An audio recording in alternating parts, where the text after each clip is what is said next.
नमस्कार, मैं अनीता चौधरी और आज बात करेंगे न्यूज़ अड्डा पर वेस्ट बंगाल की, पश्चिम बंगाल में की राजनीति में आखिर क्या चल रहा है।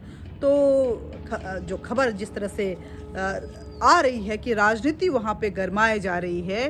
हालांकि बीजेपी ने कह दिया है कि बंगाल की राजनीति के लिए, पश्चिम बंगाल की राजनीति के लिए, ममता दीदी के लिए दीदीज टाइम हैज़ आउट का टाइम आ गया है। लेकिन ममता जी बनर्जी ने भी करारा जवाब देते हुए कहा है कि ये राह नहीं इतनी आसान। और इन सब के बीच में प्रशांत किशोर, जो कि अपने आप को चाणक्य कहते हैं, लेकिन मुझे और बाकी लोगों को भी वो शकुनी से ज़्यादा कहीं नज़र नहीं आते हैं। वो शकुनी वहाँ पे पहुँच गए हैं। तो जाहिर सी बात है, ममता दीदी के बर्बादी का समय भी आ गया है, क्योंकि प्रशांत किशोर के चक्कर में राहुल बाबा भी बर्बाद हो गए, अखिलेश यादव भी बर्बाद हो गए, साइकिल का टायर भी पंक्चर हुआ और पंजे में भी गंदगी लग गई और लालटेन तो बिहार में बुझ ही गया।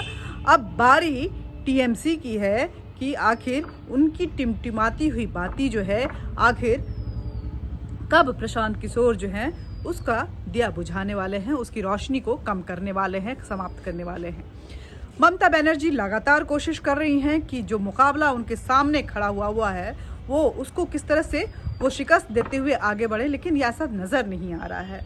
क्योंकि नंदीग्राम, सिंगूर नंदीग्राम की अगर बात करें तो ये वही जगह है जहाँ पे इंडस्ट्रियल प्लांटेशन को लेकर के ममता जी ने विरोध किया था। ममता बनर्जी ने जब वो सत्ता में नहीं थी तो उसका विरोध किया था कि वहाँ के जो लोकल्स हैं उनको उनका हक नहीं मिलेगा। लेकिन अब वहाँ पे इंडस्ट्रियल हब बनाने जा रही हैं, तो अब ये हक कहाँ चला जाएगा। हालांकि 10 साल की इस सत्ता में ममता बनर्जी ने सिंगूर और नंदीग्राम के जो गरीब गुरबा लोग हैं, गांव के लोग हैं, आदिवासी लोग हैं, उनको उनके लाइफ को अपलिफ्ट करने के लिए भी कुछ नहीं किया।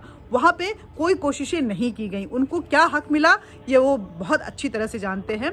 लेकिन अब क्योंकि सत्ता जाती हुई नज़र आ रही है तो ममता दीदी बेचैन नज़र आ रही हैं और किस तरह से इसको बचाया जाए इसको लेकर के वो मंदिर भी जा रही हैं। हालांकि पिछले 9 सालों में ममता दीदी को मंदिर बिल्कुल नहीं याद आया था।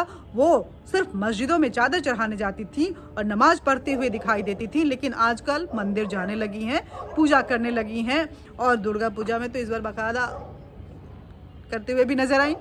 तो फिर तो ये जो परिवर्तन हुआ है, ये चारित्रिक परिवर्तन जो हुआ है ममता बनर्जी के अंदर में, बहुत बड़ी बात है। और इसके साथ ही ममता बनर्जी ने जो रविंद्रनाथ टैगोर को वो देखना नहीं पसंद करती थी, उस रविंद्रनाथ टैगोर की तस्वीर को वो हाथ में लेकर पदयात्रा पे निकल चुकी हैं। लेकिन उस बेईमान अमर्त्य सेन की तरफदारी करने से वो चूक नहीं रही हैं।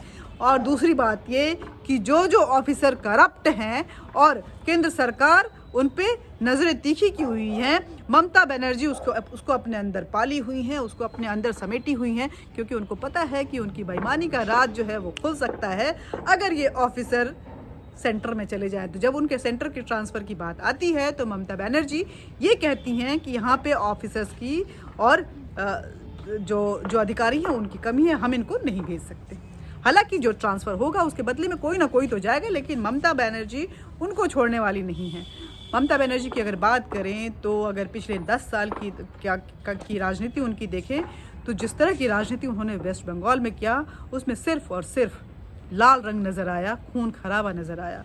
न जाने कितनी हत्याएं हुई। बाकी किसी भी पार्टी के कार्यकर्ताओं को उन्होंने सरेआम उनका कत्ल करवाया है, टीएमसी के कार्यकर्ताओं ने और टीएमसी के नेताओं ने।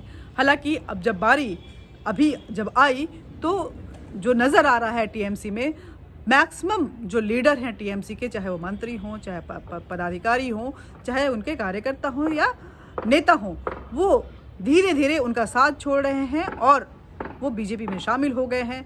कई लोग तो उनके ऊपर भाई भतीजेवाद का नाम का आरोप लगा रहे हैं और कई लोग बेईमानी का, भ्रष्टाचार का आरोप लगा रहे हैं। उनके खुद के मंत्री शुभेंदु अधिकारी उनको ललकार रहे हैं कि ममता बनर्जी आप नंदीग्राम आइए। हालांकि ममता बनर्जी ने प्लान बनाया था, लेकिन नंदीग्राम का प्लान ममता बनर्जी ने अब कैंसिल कर दिया। अब उनकी रैली जो है फिलहाल नंदीग्राम में नहीं हो रही है।